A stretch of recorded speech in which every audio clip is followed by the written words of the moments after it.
Hey folks, my guest today is Shaunak Roy. He's the founder and CEO of YellowDig, a community-driven active learning platform adopted by over 130 colleges and universities, K-12 schools, and corporate training clients. Their mission is to transform every classroom into an active and experiential learning community. Shaunak, you ready to take us to the top?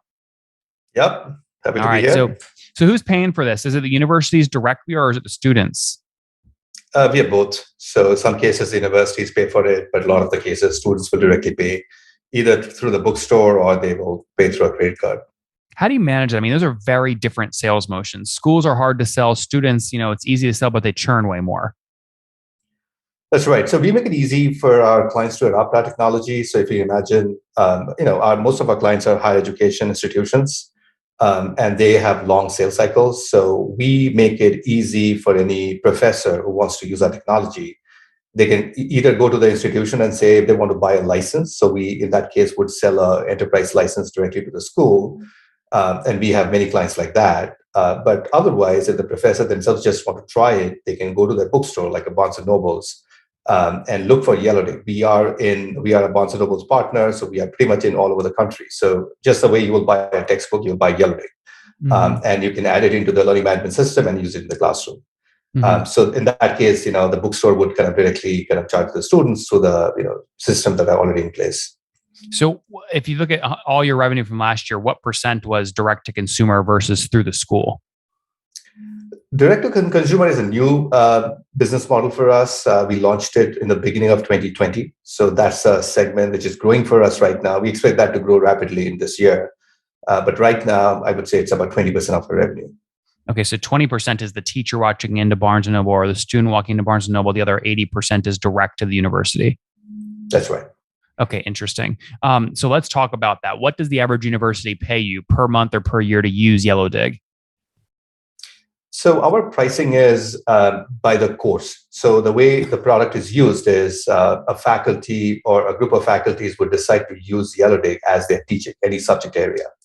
So the decision is at a course level. So essentially, the pricing is also at a course level. So for one student to use YellowDig in one course is $12.95, and that's For how the we student or sell for the it. university? It would be either the student or the university. It could, payment could come from anywhere, but that's the price Yeah, but don't you for a give, I imagine if license. a university is signing up, it's probably for 5,000 students. You're not going to charge them the full rate, are you? We do give good discounts. So we have volume discounts in place. Depending on as they scale with us, we give them a variety of discounts to kind of incentivize them to kind of Mm-hmm. broaden the usage. Mm-hmm. So, like, if I'm gonna, I mean, what is your biggest university? How many seats do they pay for? So biggest university, I would say Arizona State is a big client of us. They were one of our first users of the platform. And we have an enterprise license with Arizona. So that's a very unique model, first ones for initial clients. So usage of course grown over the years, in the University of Arizona. But for us, we have over 130 universities now. So depending on every school has, sometimes, one school has three different licensing models. Sometimes like Department of Arts and Sciences actually bought the student license. So the students are directly paying, but maybe for another business school, they have an enterprise license where they are paying for the entire school to us. I see. Got it. So, what I guess let's just talk about the 80% of revenue that comes from these 830 universities. What is the, I guess, how many paid seats across all 830 universities? Maybe that's the right question. So right last year, we had about 200,000 students who used our platform in a variety of ways. So some of them were part of enterprise license, some of them were direct student pay. So that's a total pool. And in terms of our pricing, of course, if the university has adopted us, their pricing is lower than a school that is using us in a couple of courses or programs. Oh, what's going on there, YouTube? Good to see you guys. Now imagine this. You love watching these interviews with SaaS founders, but imagine if we took all of the valuation data out from over 2,807 interviews I've done manually. Saves you a lot of time. Well, we've done this. We've built it into the beautiful interface inside of FounderPath. Check this out. I'll show you how you can access this in a second, but you log in, you connect your Stripe account, you see your valuation real time, you can see what it changed over the past 88 days, and even set goals for valuation this year. Now, the secret to valuation is there's many different ways to value a SaaS business. So the reason you're going to see 3 or 4 different valuations inside of your Founder Path dashboard, this is all free by the way, is because depending on who's doing the buying of your SaaS company, you're going to get a different valuation. A VC is going to pay a different valuation. Private equity firm is different. If you're going to do a minority sale, that's different. And if you sell the whole business, that's a different valuation. You can see all those when I hover over here. Right, so the teal is what a VC would pay, yellow is what private equity, and red is if you sold the whole thing outright. Now, what's cool about this is not built off random data. Again, you guys hear these interviews on YouTube. All these data are built from real-time valuation data points founders share with us on the show. So traction, 1.2 million, seed round, 3.7 raise, they sold 22% of their business. Go in here and filter by the event. Maybe you only want to see companies that have sold the whole business. Well, here are a bunch that have been acquired, the valuation and the multiple. Maybe you're going out right now and you're raising your seed round. Well, go in here and look at all this recent seed deals that went down, what they raised, what valuation they raised at, and what percent that they sold. There's never been a larger data set of SaaS valuations than what you can get now inside of Founder Path, and we're thrilled to bring it to you. All right, we're going to go back to the YouTube video here in a second, but if you want to check this tool out, if you want to jump in and sign up, you can check it out for free to get your valuation at this link, founderpath.com/products/valuations. Or if you go to founderpath.com and hover over products, click on get your valuation here and go ahead and sign up to give it a whirl. Again, all that valuation data live right inside the platform. I hope to see you there. All right, let's jump back into the interview. Well, that's why I'm asking. So ignore the total pool of 200,000. You're saying 80% of that, so about 160,000 is coming directly through an enterprise deal with the school? Roughly speaking. Okay, got it. So if I take 160,000 seats divided by 830, that means the average number of seats is about 200 per university?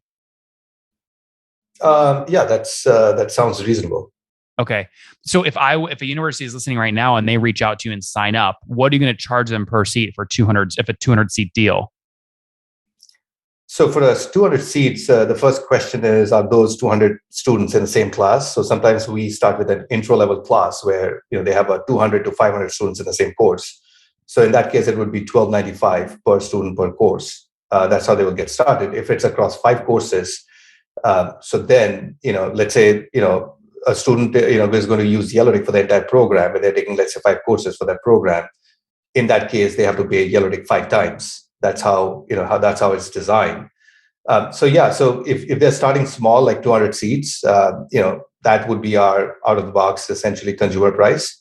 But then if they scale with us, depending on how big the school is, what type of a commitment they want to make, we have contracts ranging from 1 year to 5 years. So depending on the size and length of contracts, we would probably give them some incentives to, adopt us at scale. Don't name the customer because this is a more sensitive question, but what does your largest customer pay you per year right now?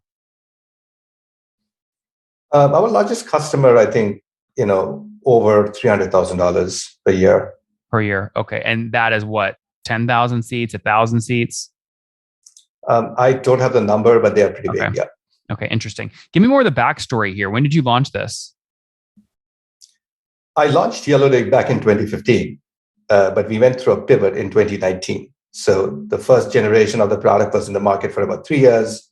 I thought we did quite well, but there were some challenges we were running into. So we decided to kind of rebuild the platform slightly in a different direction and launched it in 2019. And that's the product we are scaling now. Okay, got it. How did you, obviously, unless you're like rich and you just keep investing your own money, you probably had to raise to get through a pivot, or if not, how did you do that? So we are venture backed. So we have raised money from venture capitalists. So when was the last fundraise? We have raised about 6 million till date. So out of that, some of that was in the initial launch of the platform, and some of that was when we launched. So how much did you raise in the first 2015, 2016? I think it was like 2.5 million that time, and the remaining 3.5 million was during the pivot. And so 2019, you raised another 3.5. Yeah, we have raised actually over the last couple of years. We have raised in tranches, so we didn't raise the entire capital in one go. I see, got it. But generally speaking, 2.5 at start, 3.5 million during the pivot. roughly speaking. Yeah. And why is this software that capital intensive? Why couldn't you bootstrap? It's a great question. So I think one thing about we are in this space called education technology. Think about education technology; it's more like healthcare technology. There is some initial hurdles to be able to launch a product in the market. So if you think about it, like it's a highly regulated space. The technology that is being adopted has to comply with the existing regulations. Like FERPA is a very well-known regulation. The other is ADA compliance. There are there are a lot of data security and compliance in place. Even if you want to sell like 5 pieces of license in a school, you have to be compliant in all of them. Otherwise, you can't sell. So there are significant investments that are needed to be able to comply with those regulations in terms of product processes and how we support our clients. The other piece I would say is that there are also significant investments needed around studying the efficacy of any edtech solution. So if you think about healthcare, like if you're building a drug, like if you're giving it to the patients, you need to know that what's the impact of the drug. So especially in edtech, if it's in classroom learning, it is important to know the impact of that technology to the students. So we have done over 12 studies with our variety of partners and third parties to prove the value of the product before we could scale the technology. I So see. the early investment was quite significant for us to get into this space. Yep. And were you the sole founder at the start, 100%? That's right. Okay, got it. When you look at, so obviously someone signing up for one seat is going to pay the full $12.50 a seat for one class, but someone signing up for 1,000 seats, you're giving a discount to. If you look at the average across all your paid seats, what would you say the average paid seat is? It's very hard to say. I don't have the number right now with me. Okay. Yeah, the average is definitely lower than $12.95. Yeah. I mean, because the reason I'm asking, right? So I'm trying to back into your revenue, right? If you have 200,000 paid seats at $12 per month per seat, it's 2.4 million bucks a month in revenue. I'd love for you to be there one day. I don't think you're there yet, though. Yes, so that's a good point. So it's just a couple of other things to mention here is the $12.95 is for per course. A course can run between 3 and 4 months. So that's one price you pay for the entire usage in that particular course. So it's not by month. It's just got it. So the course could be for 6 months. It could be for 6 months. Most courses are for 3 months, 4 months. So that's how we price it. Because if a student buys it for a course and if we charge them per month, so this month they have access, next month for whatever reason they can't pay for it, it's not fair to them not to have access to that platform for that particular course. So we pay for the entire course, or they pay for the entire course to adopt the technology. The other thing to keep in mind is that it's also when students are when I say 200,000 users, I mean these students, they will take one course in the fall, maybe one course in the spring, or they might take 1 or 2 courses in the year. So there's a lot of variety here. So essentially, it's not that they are using in every month. So depending on where they're taking courses, they're using our technology and they're paying for it. That's another thing to kind of point out. Got it. Well, do you remember, I guess there's a lot of complications there. It's hard to sort of back into it, but do you remember the first year you hit, maybe it was recently, when you hit $1 million in revenue? So we launched the product in 2019. I think we'd have hit $1 million revenue in 2020. And what do you think you guys will do this year? This year we would do, actually, you know what, I'm not going to share the numbers right now for a few reasons, but we are going to do pretty well this year because the market is pretty hot right now for EdTech. Schools are looking for these kind of products in the market. How do you model this though, right? By nature, this is a product where there's churn because you start a course, you end a course. And SaaS, to get a great valuation, obviously you want very low churn. In fact, you want net dollar retention above 130, 40%. How do you tell that story and your Series A deck, your Series B deck, since you're on the venture path? It's a great question. So for us, the way we look at the business is adoption in a particular course. So let's say a university wants to just try us and they launch us into a set of courses. And we get paid for that. I mean, that is something what we call as courseware revenue. We track that separately from ARR, which is our contracted revenue, 1 to 5 year contracts. So typically what we find is that when a school starts with using our technology, let's say in a few courses, it takes them about 1 to 2 years to be able to get enough data to buy an enterprise license.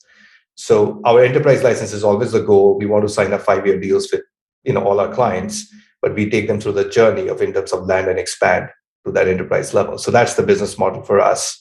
we launch into schools, and we have seen that and proven that model is, it takes about some time for them to try the product that they buy. And, universities, as you know, are very conservative, right? They're not buying technology and adopting it overnight because they really want to make sure they're using the right tools for their students. So this land and expand model helps us to actually get in quickly without a long sales cycle, prove the product, show the data, show the efficacy, and then kind of sign a bigger deal with them. Mm-hmm, mm-hmm. And the last tranche of the because you mentioned it was rolling, of the 3.5 million you raised, when did you close the last tranche of that? 6 months back. So are you looking now at doing a formal Series B? Yeah, we are going to do a bigger round this year. I see. Got it. How much are you targeting to raise? Obviously, it'll change depending on the terms, but what are you targeting? I think maybe in the 10 plus million, 10 to 20 in that range. Mm-hmm.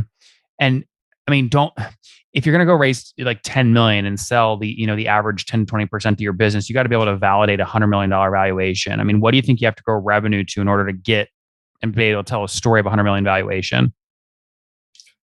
Well, I mean, if you get 100 million valuation, that'd be great. But, it's, I would say the real story here is this, which is, in education, the hardest thing to do in education, just like in healthcare, right? If you look at a healthcare product, like the key thing is the product. Like, do you have the product that you can sell, but does it work? So we have a I would disagree with that for healthcare and edtech. I would say distribution is way more important. There's a lot of subpar products that have better distribution that are winning. In education? In education and healthcare, because the sales cycles are so long, it's so difficult to convince these buyers to buy big deals like you have.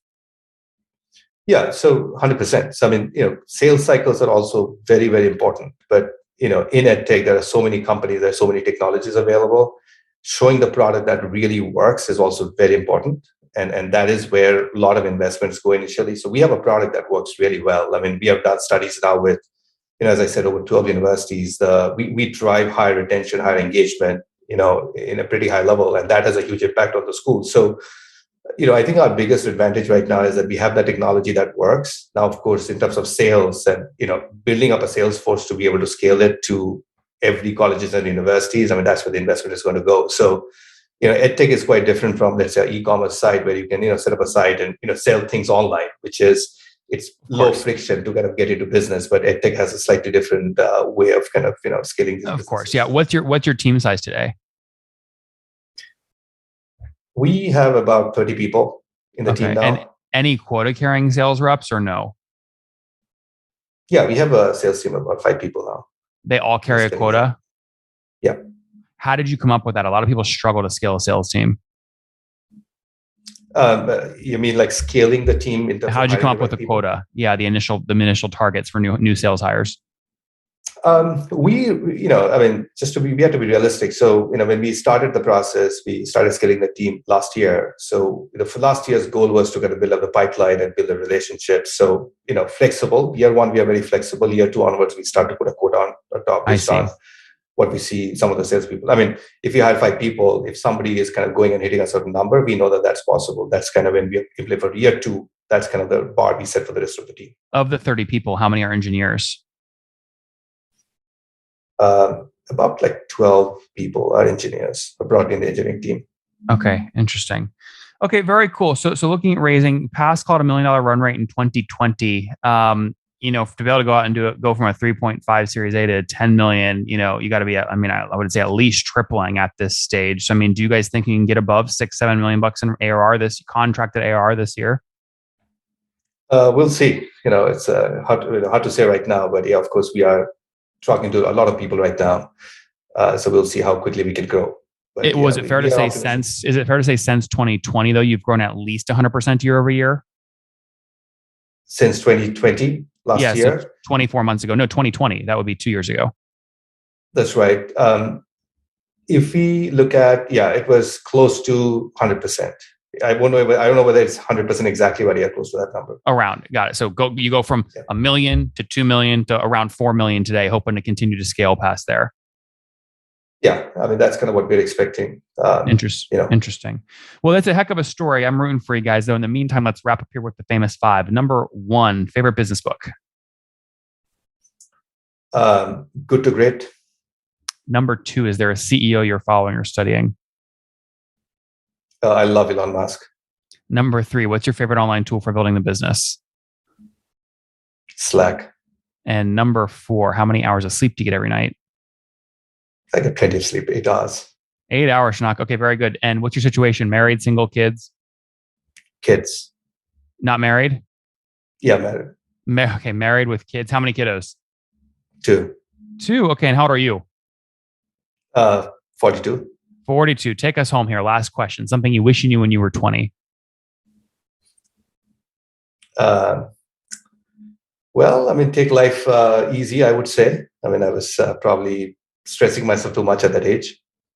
Guys, there you have it. Yellowdig, 830 universities use the platform to help students manage both courses, a number of seats. They had over 200,000 paid seats in 2021, broke $1 million run rate back in 2020 just after their pivot. They raised a 2.5 million seed when they launched in 2015, and the 3.5 million sort of Series A they closed out last year. Now looking at doing a Series B sometime this year. Call it raise it between 10 and 20 million bucks. We'll see if they can get it done. Edtech is hot. They have a team of 30, of which 12 are engineers and a 5-person sales team. They're looking at scaling. Shaunak, thanks for taking us to the top. Thank you so much. One more thing before you go. We have a brand new show every Thursday at 1 p.m. Central. It's called Shark Tank for SaaS. We call it Deal or Bust. One founder comes on, 3 hungry buyers. They try and do a deal live, and the founder shares back-end dashboards, their expenses, their revenue, ARPU, CAC, LTV, you name it, they share it. And the buyers try and make a deal live. It is fun to watch every Thursday, 1 p.m. Central. Additionally, remember, these recorded founder interviews go live. We release them here on YouTube every day at 2 p.m. Central. To make sure you don't miss any of that, make sure you click the subscribe button below here on YouTube, the big red button, and then click the little bell notification to make sure you get notifications when we do go live. I wouldn't want you to miss breaking news in the SaaS world, whether it's an acquisition, a big fundraise, a big sale, a big profitability statement, or something else. I don't want you to miss it. Additionally, if you want to take this conversation deeper and further, we have by far the largest private Slack community for B2B SaaS founders. You want to get in there. We've probably talked about your tool if you're running a company, or your firm if you're investing. You can go in there and quickly search and see what people are saying. Sign up for that at nathanlatka.com/Slack. In the meantime, I'm hanging out with you here on YouTube. I'll be in the comments for the next 30 minutes. Feel free to let me know what you thought about this episode. And if you enjoyed it, click the thumbs up. We get a lot of haters that are mad at how aggressive I am on these shows, but I do it so that we can all learn. We have to counter those people. We got to push them away. Click the thumbs up below to counter them, and know that I appreciate your guys' support. All right, I'll be in the comments. See ya.